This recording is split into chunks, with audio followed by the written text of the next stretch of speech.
That's Ryan. Representative Rene Oliveira says the government estimates 90,000 unaccompanied children will cross the border illegally by September. But he says it's nothing new. He says it happened in the 80s when masses fled Cuba. It's happening now with Central Americans fleeing poverty and violence. And it will happen again if the government doesn't get serious about immigration reform.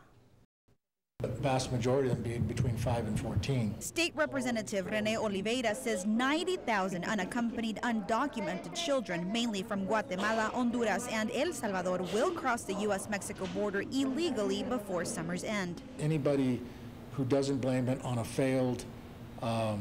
failure of our federal government to deal with immigration reform is foolish. The Democratic state rep compares this wave of mass illegal immigration to the exodus of Cubans in the 80s.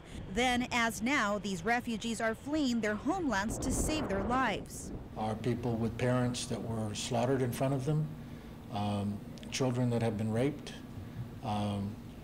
people with no food, and they're spending their last few dollars paying to a coyote to try to get here.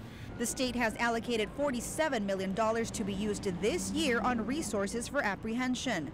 But Oliveira says federal funds should also be dispersed to local communities like Brownsville that are dealing with the economic impact and can't afford to house these undocumented immigrants. Oliveira adds that the first order of business above laws and cost should be the humanitarian relief, something he says Lieutenant Governor David Dewhurst and Governor Rick Perry are ignoring. It's so anti-immigrant out there that it's a real sad thing, particularly now when people are pouncing on these children as if they brought this on themselves. It is a tragedy, and it's a tragedy that needs national, state, and local attention.